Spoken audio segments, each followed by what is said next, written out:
This is the face of an alternate story of the Westminster attack. Police Constable Keith Palmer, a full life tragically cut short, now elevated for his final act. The 48-year-old father of two was killed by multiple stab wounds after keeping the attacker out of Parliament. And so there were moments of silence at Scotland Yard and in Parliament. The tributes brought on shivers. He was a strong, professional public servant. And it was a delight to meet him here again, only a few months after being elected. He was every inch a hero, and his actions will never be forgotten. It will be hard to think of Westminster Bridge without thinking of that horrific afternoon. But all along the length of it, there will always be reminders of the many acts of heroism, too. Complete strangers stopped to comfort the injured. Nurses rushed over with blankets. And an MP stopped to give mouth-to-mouth to Police Constable Palmer.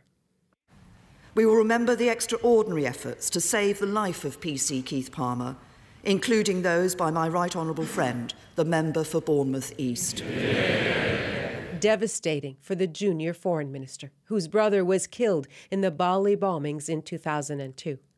And for this man, who also tried to help. He brandished two knives I'd seen attacking one of the policemen. That's the decision I took, to then leap the fence and then try and give assistance in any way I could. For colleagues, recent and old, the loss cuts close. They've raised tens of thousands for Palmer's family. I found it tragic. I wouldn't lie to you. I shed a tear when I got home, as I would have thought most of my colleagues did and have.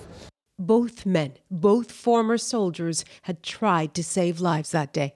Only one succeeded, and he's died. Their stories of that day forever linked. It reminded us all how we are all so connected, particularly when the random victims on the bridge of different nationalities, tourists going about their business, were also mowed down in a terrible way.